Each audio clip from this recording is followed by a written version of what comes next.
नमस्कार, मैं उदय प्रताप सिंह। आप देख रहे हैं इंडिया न्यूज और न्यूज एक्स और आज हम जुड़ रहे हैं with the actor who truly was the entertainer of the year for 2022 and now he wants that title for 2023 as well, which is why फरवरी के महीने में ही वो लेकर आ रहे हैं आपके लिए एक बहुत खास फिल्म शहजादा। मैं बात कर रहा हूँ कार्तिक आर्यन के बारे में। Kartik, welcome back to India News and News X. Thank you so much. Thank you so much for the lovely introduction. No, I truly mean it because वाकई में बहुत बढ़िया साल था 2022 आपके लिए और अब 2023 भी उम्मीद करते हैं बहुत बढ़िया रहेगा। I hope so too. मुझे बहुत उम्मीदें हैं शहजादा से, जैसे कि उम्मीद थी भूल भुलैया 2 और फ्रेडी से लास्ट ईयर, और ऑडियंस ने जितना प्यार उन दोनों फिल्मों को दिखाया last year, I couldn't have asked for a better year in my career and thankfully 2022 मेरे लिए एक यादगार साल रहा है।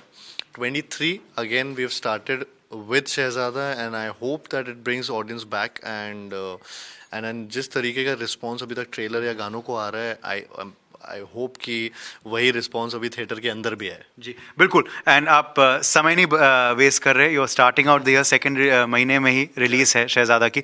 मगर इस फिल्म के बारे में अगर बात करें तो क्या खास था आपके लिए? क्योंकि obviously you know you're choosing films with something in your mind, obviously it's clicking। तो शहजादा को लेकर आपने हाँ क्यों बोला? I always for the longest time I wanted to do a family entertainer and वो एक story वैसी मिल नहीं रही थी, and then when Rohit came up with this film and he showed me the film and तो मैं instantly I connected with the core idea and the story of it। उसके बाद उन्होंने वो स्क्रिप्ट लेकर आए और उन्होंने मेरे को नरेट किया, तो मेरे को वो जो फैमिली वैल्यूज़, कॉमेडी तो है, एक्शन है, सब है, लेकिन जो इमोशन इस फिल्म का है और जो ग्रेविटास उसकी वजह से पूरी फिल्म में, वो मुझे बहुत अटैच हुआ। मैं उस चीज़ से अटैच हुआ और मुझे काफ़ी टाइम से ऐसा लग रहा था कि हमारे यहाँ पे इंडस्ट्री में ऐसी एक फिल्म नहीं आ रही जो इतने इमोशंस को या इन पे टैप करे, जो फैमिली इमोशंस होते हैं उनको टैप करे। वो बहुत टाइम से वो एक वॉइड है, so which I feel Shehzada will bring out in the audience and they will lap it up and they will really, क्योंकि अभी तक हमने जो भी खोला है इसमें पूरा एंटरटेनमेंट मसाला, कॉमेडी, एक्शन, लेकिन इसके अंदर बहुत फैमिली वाला जो इमोशन है वो क्वेश्चन बहुत ज़्यादा है। तो जब वो आएगा तो I feel there would really connect to it, so वो मैं कनेक्ट किया था। तो काफ़ी कुछ है इस फिल्म में, इस वजह से आप प्रोड्यूसर भी बन गए या फिर ये फीस की वजह से है जो आप कपिल शर्मा शो पे बोल रहे थे?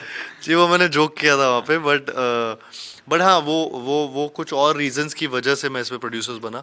And but again as I have said earlier in my interviews, I have had मतलब को प्रोड्यूसर्स जो मेरे हैं वो बहुत ही ब्रिलियंट प्रोड्यूसर्स हैं और उन्होंने एक भी चीज़ नहीं छोड़ी इस फिल्म में, चाहे वो प्रमोशंस हो चाहे फिल्म की मेकिंग हो, हर चीज़ में वो उम्दा है और उन्होंने बहुत ही अच्छे तरीके से फिल्म प्रोड्यूस की है। तो मैं बस यहाँ पे एज एन एक्टर ही इस फिल्म को पूरी तरह से अपना 100-200% लगाया हुआ है एंड या आई मीन मेरी चेक्स टाइम पे आ जाते हैं और मेरा सही लोकेशंस होती है जहाँ पे शूट करता हूँ, सो लुक्स भी ज़बरदस्त रहते हैं, लाइक दिस वन। लोग ज़बरदस्त, अभी ये मेरे सारे डायरेक्टर के और पूरी टीम के काम है और डीओपीज एंड सब सारे जिन्होंने ये सीन्स एंड सीक्वेंसेस बनाए हैं, तो ये उनकी वजह से मैं ऐसा दिख रहा हूँ। But I am glad to be you know कि ये पुल ऑफ हो पा रहा है एंड जितना फिल्म के बारे में रिवील होगा, आई होप कि वो सब पुल ऑफ करते हुए लोगों के सामने आए।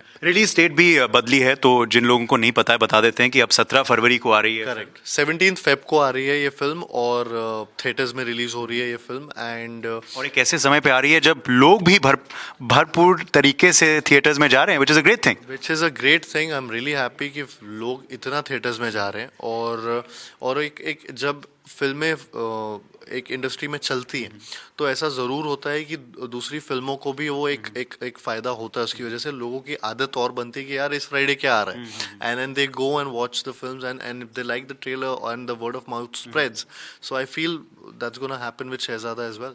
बिल्कुल, और मुझे इतना अच्छा लगा क्योंकि मैं भी गया था पठान देखने के लिए फर्स्ट डे फर्स्ट शो, और प्रीव्यू था मगर बहुत सारे ऐसे लोग भी थे, I think preview was only for few seats but there were normal audience as well, और सीटियाँ बज रही थी, तालियाँ बज रही थी, जो पुराना अनुभव था, उम्मीद करते हैं कि शहजादा में भी दिखेगी, बिकॉज बहुत सारे ऐसे मोमेंट्स हैं जहाँ सीटी बजाओगे, तालियां बजाओगे, मगर गाने भी बहुत ज़बरदस्त हैं, and that's something you been lucky with as well, you know, with I've been lucky with music in my entire career. you think it's intact for this film as well? There's some nice songs. Yes, I feel so. And Pritam sir has given the music. So Pritam da का जो music हमेशा रहा है, be it any film of mine, पिछले जो भूल भुलैया 2 आई थी या फ्रेडी भी आई थी, उन दोनों के भी गाने काफ़ी चले थे. From the title track to Kala Jadoo last year, this year also अभी ये एक एक करके गाने और खुलने वाले हैं. इसमें मुंडा सोना हूँ अभी काफ़ी चल रहा है, जो वो गाना है. एंड रिसेंटली मेरे सवाल का जो रोमांटिक ट्रैक है, अगेन इट्स ऑन, मतलब मैं trending list basically. So these are all working and so I have been really lucky with music. And music काफ़ी एक बहुत इंपॉर्टेंट पार्ट होता है, एस्पेक्ट होता है एक एक्टर के करियर को एक अलग सा उसको एक हीरोइज्म दर्शाने में, या फिर उसको एक उस लेवल पे पहुंचाने के लिए. So I have been, be it Sonu Titu का music, be it Bhool Bhulaiyaa का म्यूजिक, और be it any other film of mind, ये music has always been, Luka Chuppi, Pati पत्नी, सबके. तो आई थिंक ये फिल्म में भी वही हो रहा है शहजादा में, एंड थिएटर्स में खींचती है ऑडियंस को ये, तो वो बहुत ज़रूरी है. अब मैं बात करूंगा आपके खुद के बारे में, क्योंकि आप के फिल्म का शीर्षक तो ज़रूर है शहजादा, मगर आप असल ज़िंदगी में शहजादा नहीं रहे हैं. आपने अपनी खुद की मेहनत से अपना नाम बनाया है और बड़े उम्दा तरीके से बनाया, तो बधाई देते हैं. But when did that decision happen कि you decided not to carry forward what your father was doing and decided to do something आपके खुद के मेरिट पे? देखिए, वो तो मैं वैसे भी नहीं कर पाता. पापा डॉक्टर थे, तो मेरे को तो एग्ज़ाम क्लियर करने ही पड़ते हैं. तो लेकिन मेरा इंटरेस्ट कभी 9th स्टैंडर्ड या 10th स्टैंडर्ड में मैंने डिसाइड कर लिया था, नहीं मुझे एक्टर बनना है. तो मैं बहुत फिल्में बहुत देखता था, और उनसे मेरा डिसीजन ये बहुत पक्का होता गया एक के बाद एक, जब फिल्में देख रहा था, कि नहीं यार मुझे भी ये करना है, अगर ये कर सकते हो तो मैं भी कर सकता हूँ. तो वैसी चीज़ बहुत मन में आती थी. और किसी भी, मैं ग्वालियर से हूँ, तो मेरे दिमाग में ये आता था कि किसी तरह मैं मुंबई पहुंच जाऊं, और फिर वहाँ पे मैं ऑडिशंस दूंगा या एक्टिंग सीखूंगा, कुछ स्कूल जाऊंगा और ये चीज़ें करूंगा. लेकिन कभी मम्मी पापा को बता नहीं पाया, बिकॉज हमारे वहाँ पे ऐसा था कि या तो इंजीनियर बनेगा या डॉक्टर बनेगा या लॉयर बन जाए. तो वो पीटी पीएमटी एग्जाम्स, तो उनकी प्रिपरेशन ही मैं तब करने लगा था. But this was the time when I decided. It was actually in 9th standard when I decided कि नहीं मुझे एक्टर बनना है. जी, पर फिर कितना मुश्किल था वो भी ज़रूर थोड़ा सा बताइए, क्योंकि बहुत ऐसे लोग हैं who now look up to you, you know, और समय लगा, ऐसा नहीं है कि ओवरनाइट हो जाता है. 100%, मतलब ऐसा नहीं है कि ओवरनाइट स्टार बन गया हूँ. काफ़ी समय लगा, और लेकिन ये था कि वो अगेन बिलीफ सिस्टम इंटैक्ट था. जब मैं उसके बाद जब मैंने क्या किया था, मैंने अपने मम्मी पापा को बोला था कि मैं पढ़ाई करना चाहता हूँ मुंबई के कोई कॉलेज में, बिकॉज मेट्रो सिटी, बड़ी सिटी है, वहाँ पे जाऊँगा शहर में तो और ज़्यादा अपॉर्चुनिटीज़ मिलेंगी. And I give exams of all the colleges जो मुंबई के आसपास थे, क्योंकि मुंबई में हिंदी फिल्म इंडस्ट्री का बेसिक गढ़ है. एंड मेरा डीवाई पाटिल में एंट्रेंस एग्जाम हो गया था क्लियर. जैसे ही वो हुआ, मैं यहाँ पे आ गया. यहाँ से मैंने ऑडिशंस देना चालू किया. मैं लोकल ट्रेन से जाता था फ्रॉम बेलापुर खारगढ़ टू बांद्रा और अंधेरी, वहाँ पे जाता था. 2.5 घंटे का ट्रैवल होता था, फिर वापस आता था रिजेक्ट होके ऑडिशन से. बट ये चलता रहा, ये काफ़ी टाइम तक चलता रहा. एंड फाइनली 2 साल बाद या 2.5 साल ये सब करने के बाद प्यार का पंचनामा के ऑडिशन, उसका मुझे पता चला. वो ऑडिशन के लिए मैं गया और वो क्लियर हुआ. एंड पहली बार वो ऐसा बड़ा ऑडिशन मेरे लिए क्लियर हुआ था लाइफ के लिए. तब मैंने मम्मी पापा को बताया था कि मैं पढ़ाई नहीं करना चाहता हूँ, मैं एक्टर बनना चाहता हूँ. तो 4 साल 5 साल तक मैंने कभी उनको बताया नहीं था कि I want to be an actor.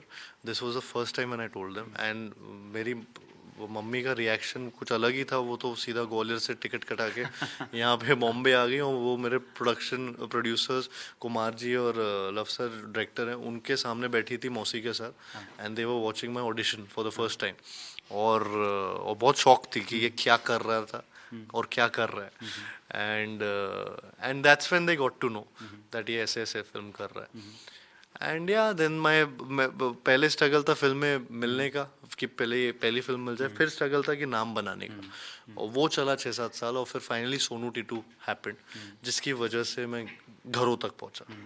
Fantastic, so proud of this journey. हम शायद आकाशवाणी के समय से मिल रहे हम हैं. आकाशवाणी के टाइम से हर फिल्म में इंटरव्यू कर रहे हैं. So it's great to see your personal growth and journey, और उम्मीद करते हैं कि कैरी फॉरवर्ड होएगा जैसे आजकल लोग आपका नामकरण कर रहे हैं कि आप ही बॉलीवुड के शहजादा हो.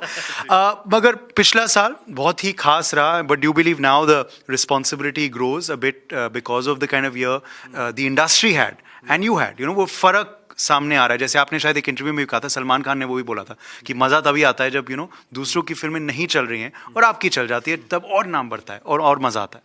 आई मीन रिस्पॉन्सिबिलिटी बढ़ जाती है. इट डज क्या है और ज़्यादा आइज आप पे होती हैं. सबके आपके एक एक स्टेप पे रिएक्शंस होते हैं कि ये क्यों नहीं. And but you have to be sane and you have to really think about things कि मैं यहाँ पे कैसे पहुँचा हूँ, क्या क्या मैंने टिक मार्क्स किया और मैं क्या क्या अभी तक मेरा थॉट प्रोसेस क्या रहा है. मैं उसको नहीं लाना चाहता इस रिस्पॉन्सिबिलिटी की वजह से.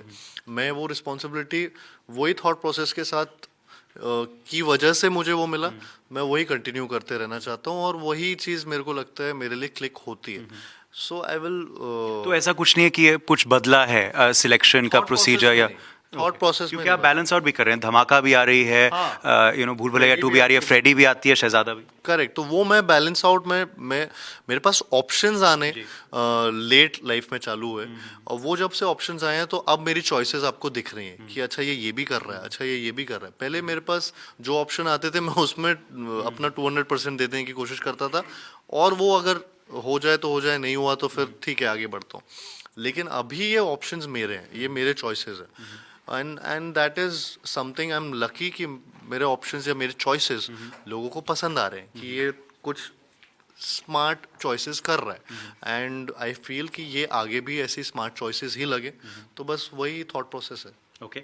आखिरी 2 सवाल आपसे. एक मैं ज़रूर पूछूंगा क्योंकि आप आजकल लोगों के रोल मॉडल बन चुके हैं, मगर आपके कौन थे?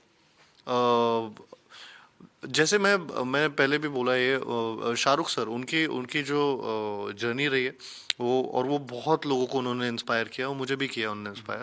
उन्होंने अपना एक ऑडियंस और अपना एक नीश खुद से बनाया है जो पूरा एक फैंडम है, फैन फॉलोइंग है. और and it's not easy and I have seen it that it's not easy. तो आई नो कि उन्होंने कितना मेहनत किया होगा वो करते, तो I can relate to it. Which is why I'm sure you're thrilled with what's happened with his recent film. 100%, 110%. मैं बहुत ज़्यादा खुश हूँ और मैं भी उनमें से था जब थिएटर्स में जब सीटियाँ और तालियाँ बना रहे तो मैं भी वो कर रहा था. आखिरी सवाल आपसे मैं पूछना चाहूँगा कि अब साल की शुरुआत शहजादा से हो रही है, आने वाला 2023 कैसा लग रहा है आपके लिए? I mean I feel like a prince. तो मुझे ऐसा लगता है कि ये पूरा साल I'd like to believe कि ये शहजादा वाला साल जाने वाला है. और जिस तरीके का रिस्पांस अभी तक ट्रेलर को, टीजर को या गानों को आ रहा है, मुझे लगता है कि ये थिएटर में लोगों को पसंद आने वाली फिल्म. और आई रियली विश कि हाउसफुल बोर्ड्स वापस इस फिल्म के साथ भी आए. चलिए, हम भी उसका उम्मीद करते हैं. Kartik, thank you so much for joining us as always, and I am definitely looking forward to watching this as well, first day first show. Thank you so much. Cameraman Sudhir के संग Uday Pratap Singh in Delhi, India News और News X के लिए.